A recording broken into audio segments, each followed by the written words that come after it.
ৰামেশ্বৰ আজি তই এটা কাম কৰিব লাগিব না ক'ব নোৱাৰিবি কিন্তু কি কাম নো মা আজি আমাৰ লক্ষ্মীৰ স্কুলত বোলে কিবা মিটিং এখন আছে প্ৰায় এনেকুৱা মিটিংবোৰ পাতিয়ে থাকে নহয় ঘৰৰ পৰা মাক দেউতাকক যাবলৈ কৈছে বেচেৰীজনীৰতো মাক নাই তই যাব লাগিব আগৰ কেইবাৰতো তই নগলিয়ে এইবাৰ বোলে তাইক ছাৰে বাৰে বাৰে কৈ পঠাইছে মা তুমি ভালকৈ জানা মই এইটো কাম কেতিয়াও নকৰো জন্মৰ দিনাখনে তাইক মই মৰিলে বুলি ধৰি ললো মোৰ কোনো ছোৱালী নাই যিজনীয়ে জন্ম হৈয়ে মাকৰ মূৰটো খালে সেইজনীক মই মোৰ ছোৱালী বুলি মানিয়ে নলওঁ ৰামেশ্বৰ তোক বুজাই বুজাই মই হাৰি গৈছো মোৰ কেতিয়াবা সন্দেহে হয় তই সঁচাকৈ মোৰ ল'ৰা নে 9 মাহে পেটত ৰাখি মই তোৰ নিচিনা এটা অমানুষক জন্ম দিলো তোৰ ঘৈণীয়াৰ কল্যাণী অকল তোৰ কাৰণে মৰমৰ নাছিল তাই মোৰো বহুত মৰমৰ আছিল মোৰ নিজৰ ছোৱালী নাই তাই এইখন ঘৰলৈ অহাৰ পৰা তাইক মই নিজৰ ছোৱালীৰ দৰে ভাবিছিলো তাইও মোক কম আদৰ যত্ন কৰিছিলে নে তাইৰ মৃত্যুত তোৰ সমানেই ময়ো দুখ পাইছো কিন্তু সেই বুলি মই এই অকণমানি ছোৱালীজনীক দুখ দি থাকিম নেকি ইমান বছৰে তোৰ জ্ঞান নহ'ল যদি আৰু কেতিয়াও নহয় তুমি যি কোৱা ক'ব পাৰা মা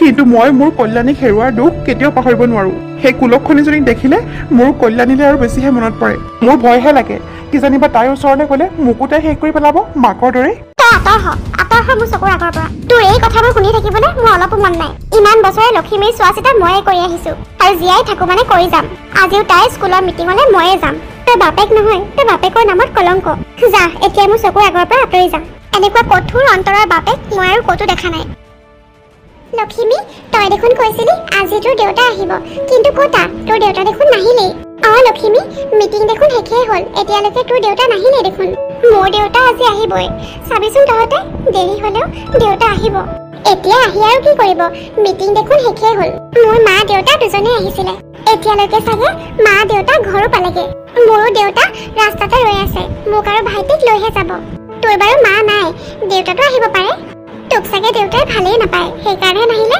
আগতেও যিমানবাৰ মিটিং পাতিছে তোৰ দেউতা এবাৰো অহা নাই মোৰ দেউতা ব্যস্ত হৈ থাকে কাৰণেহে আহিব নোৱাৰে কিন্তু দেউতাই মোক বহুত ভাল পায় আইতাই মোক কৈছে নহয় দেউতাই হেনো মোক বহুত বেছি মৰম কৰে তেনেহ'লে তোৰ দেউতা এবাৰো নাহে কিয় আনকি এইবাৰো নাহিলে এইবাৰতো আমাৰ ছাৰে বাৰে বাৰে কৈ পঠাইছিলে তোৰ ঘৰৰ পৰা কোনোবা আহিবই লাগিব তথাপিও তোৰ দেউতা নাহিলে আইতাই চাগে দেউতাক সময়টো ক'বলৈ পাহৰিলে নহ'লে এইবাৰ দেউতা আহিলে হ'লে আৰু হয়তো দেউতা আহিও আছে মিটিংখন নাপালে বুলি কি হ'ল ছাৰক লগ কৰি যাবতো পাৰিব আৰু মোকো ঘৰলৈ লৈ যাব পাৰিব তেনেহ'লে তই ইয়াতে ৰৈ থাক তোৰ দেউতা আহিব বুলি বাট চাই থাক আমি যাওঁ আৰু স্কুল ছুটি হ'ল নহয় বল চামেলি আমি যাওঁ বল মোৰ দেউতা ৰৈয়ে আছে অথনিৰ পৰা বল ভাইটি আমি যাওঁ দেউতা সঁচাকে আজি নাহিব নেকি বাৰু আইতাক মই ভালকৈ কৈ থৈ আহিছিলো ছাৰে এবাৰ মোক বাৰে বাৰে কৈছিলে মোৰ ঘৰৰ পৰা কোনোবা আহিবই লাগিব মোৰ মাতো নাইয়ে মই জন্মৰ সময়তে বোলে মা ঢুকালে দেউতাহে আছে অকল দেউতাও দেখোন আহিবই নোখোজে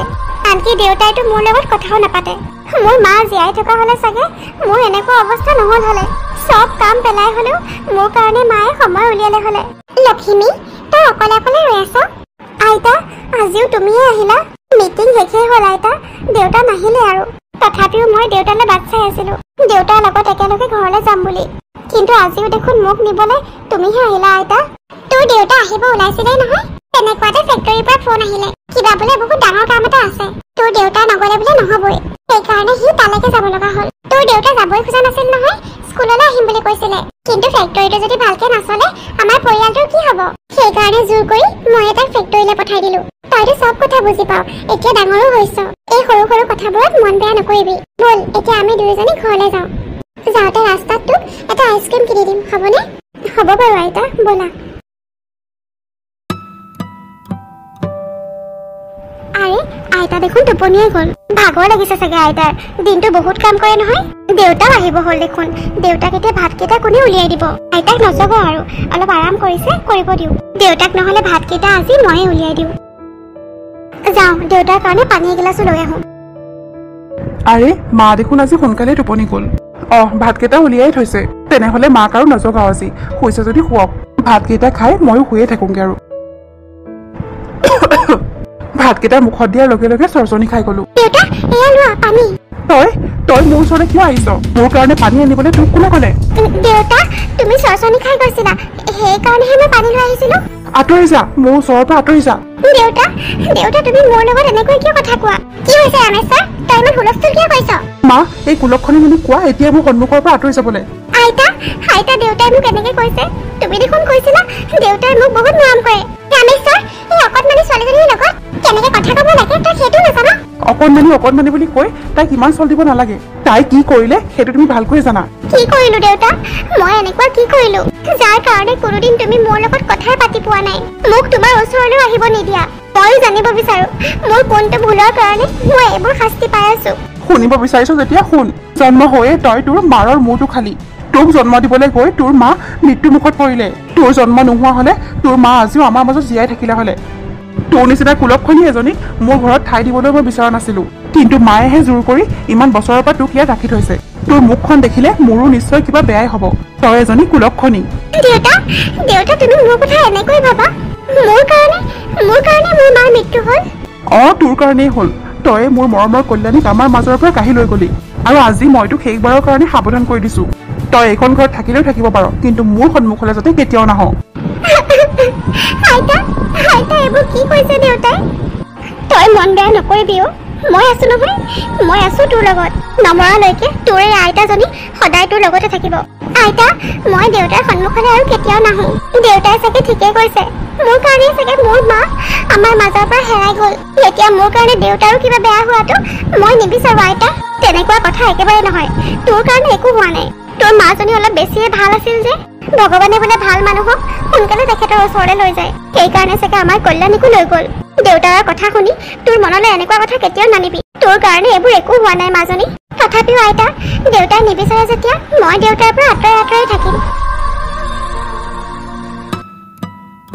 এনেকৈয়ে বছৰৰ পিছত বছৰ পাৰ হৈ গ'ল লখিমীও এতিয়া যথেষ্ট ডাঙৰ হ'ল কিন্তু দেউতাকৰ ব্যৱহাৰ তাইৰ প্ৰতি অলপো সলনি নহ'ল এতিয়া লখিমীৰ প্ৰতি দেউতাকৰ মনত অলপো ভাল পোৱা নাই লখিমী মাজনী তোৰ বিয়াৰ কাৰণে বহুত ভাল এখন ঘৰৰ পৰা সম্বন্ধ আহিছে ল'ৰাজন বহুত ভাল আৰু পৰিয়ালৰ মানুহবোৰো বোলে বহুত ভাল একেবাৰে বহুত বেছি ধনী নহলেও আমাতকৈ অৱস্থা বহুত ভাল ল'ৰাজনৰ ঘৰখনৰ একমাত্ৰ ল'ৰা সকলো ফালৰ পৰাই এইটো সম্বন্ধ মোৰ বৰ ভাল লাগিছে এতিয়া তই বা কি কওঁ মই আৰু কি ক'ম আইতা তুমি যি ভাল দেখা তাকেই কৰা জন্মৰ পৰা তুমিয়ে মোক তুলি তালি ডাঙৰ দীঘল কৰিলা মোৰ লগত তুমি কম কষ্ট কৰিলানে এইটো বয়সত এতিয়া তুমি মোৰ কাৰণে যি সিদ্ধান্ত ল'বা মই তাকেই মানি ল'ম তোৰ লগত মোৰ অলপো কষ্ট হোৱা নাই মাজনী তই আছৰ কাৰণে সময়বোৰ কেনেকে পাৰ হৈ গৈছে ধৰিবই পৰা নাই যেতিয়াৰ পৰা অলপ বুজা হলি তেতিয়াৰ পৰা দেখোন ঘৰখনৰ গোটেই দায়িত্ব তই নিজৰ ওপৰতে লৈ ললি এতিয়া তই নাথাকিলে যে মই কেনেকে চলিম সেইটোহে চিন্তা হৈছে কিন্তু সেইটো চিন্তা কৰিলে নহ'ব নহয় তোৰো গোটেই জীৱনটোৰ কথা আছে তোৰ বাপেৰটো যিহে তাৰ ভৰসাত থাকিলে একোৱেই নহয় তই যদি সন্মতি দিছ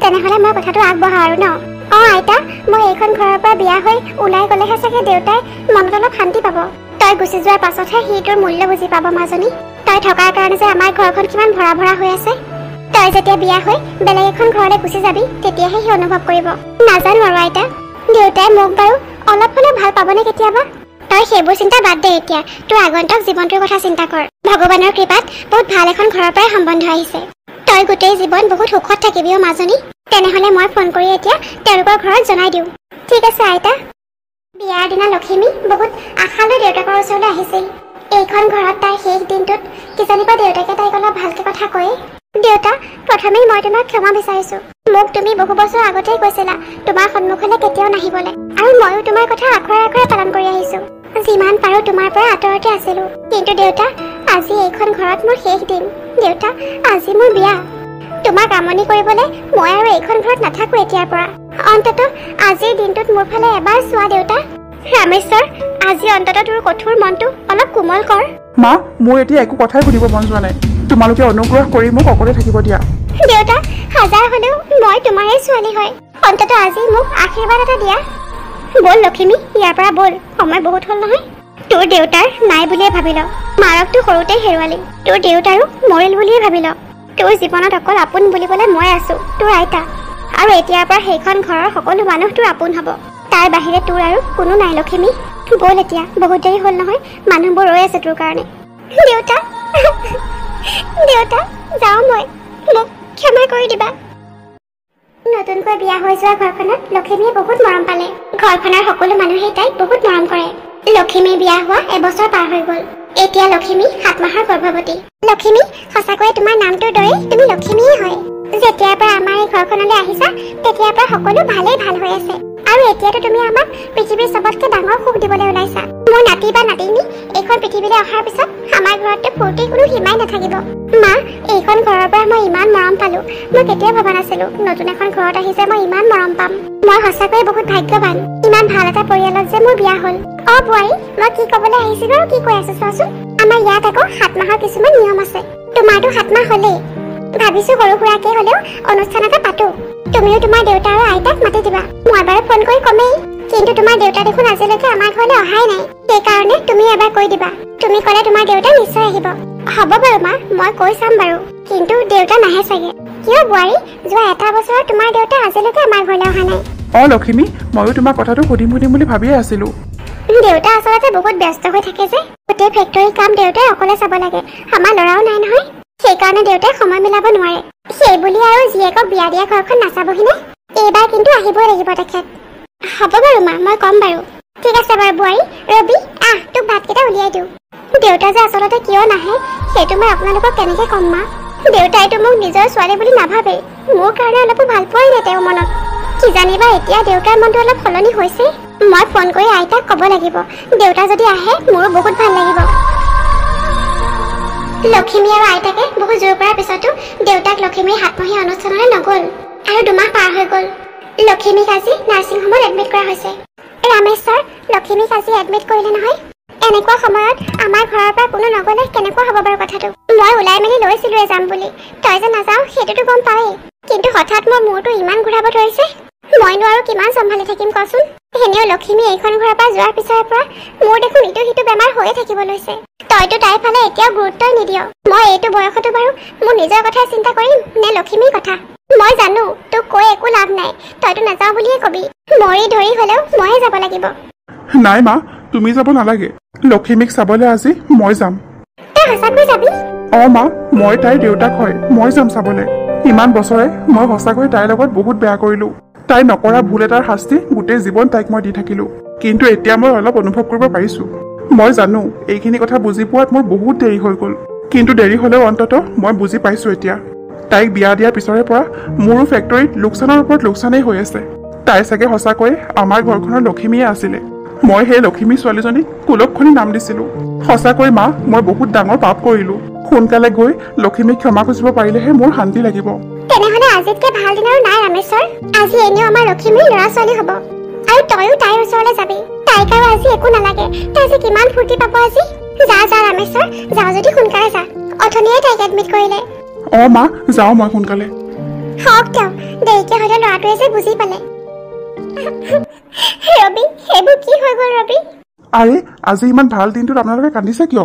বিয়ৈ, আপুনি আহিলে। আপুনি আহোঁতে বহুত দেৰি কৰিলে বিয়ৈ। কিয়, কিবা হ'ল নেকি? মোৰ লক্ষ্মী ক'ত আছে? দেউতা, লক্ষ্মীয়ে আপোনালৈ বহুত দিনৰ পৰা বাট চাই আছিল দেউতা। এদিন আপুনি তাইৰ ওচৰলৈ নিশ্চয় আহিব, সেইটো বুলিয়ে তাই সদায় বাট চাই আছিল। অৱশেষত আপুনি আহিলে দেউতা, কিন্তু এনেকুৱা সময়ত আহিলে যে আপুনি আৰু লক্ষ্মীক কেতিয়াও লগ পাব নোৱাৰে। কিয়, মোৰ লক্ষ্মীৰ কি হৈছে কোনোবাই মোক খুলি ক'বনে? বিয়ৈ, আমাৰ লক্ষ্মীজনী আমাৰ মাজত নাই আৰু। তাইক ইমান সোনকালে ভগৱানে আমাৰ পৰা কাঢ়ি লৈ গ'ল। তাই গৰ্ভত থকা সন্তানটি আৰু তাই দুয়োৰে মৃত্যু হৈছে। বিয়ৈ, কি? নাই, সেনেকুৱা হ'ব নোৱাৰে। মই তাইক ক্ষমা খুজিবলৈ আহিছিলো। মই তাইক ক্ষমা খুজিব লাগিব। সেয়া চাওক দেউতা, আমাৰ লক্ষ্মী কেনেকৈ শুই আছে। লক্ষ্মী উঠছোন এবাৰ। ভগৱানে মোক ইমান ডাঙৰ শাস্তি দিব নোৱাৰে। মই তোৰ লগত গোটেই জীৱনটো বহুত বেয়া কৰিলো। আজি প্ৰথমবাৰ মই তোৰ ওচৰলৈ আহিছিলো।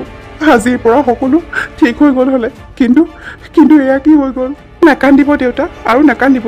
আমি কান্দিলে জানো আমাৰ লক্ষ্মী ঘূৰি আহিব? নাই, মই লক্ষ্মীক ক্ষমা খুজিবই লাগিব, নহ'লে মই গোটেই জীৱন নিজকে ক্ষমা কৰিব নোৱাৰিম। লক্ষ্মী ৰ, মই আহিছো। নিজৰ একমাত্ৰ জীয়েকক হেৰুৱাইছে মা। তেখেতে সহ্য কৰিব পৰা নাই চাগে। অলপ সময় লাগিব তেখেতক সত্যটো মানি ল'বলৈ।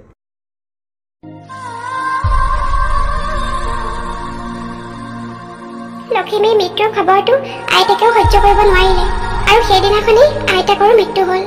লক্ষ্মীৰ দেউতাক পাগলৰ দৰে হৈ পৰিল। ৰাস্তাত লক্ষ্মীৰ বয়সৰ ছোৱালী দেখিলে ক্ষমা খুজিবলৈ দৌৰি যায় তেখেত। লক্ষ্মী, সেইজনী মোৰ লক্ষ্মী, তই ঘূৰি আহিলি মাজনী। মই জানো তই এদিন ঘূৰি আহিবিয়ে। মোক ক্ষমা কৰি দে লক্ষ্মী মাজনী। আৰে, ক'ৰ পৰা আহিছে পাগলটো? আৰু কোন লক্ষ্মী? মই কোনো লক্ষ্মীক চিনি নাপাওঁ। আঁতৰ হৈ ইয়াৰ পৰা। আৰে লক্ষ্মী, আকৌ ক'লৈ গৈছ তই? ৰ। ৰ লক্ষ্মী ৰ মই গৈছো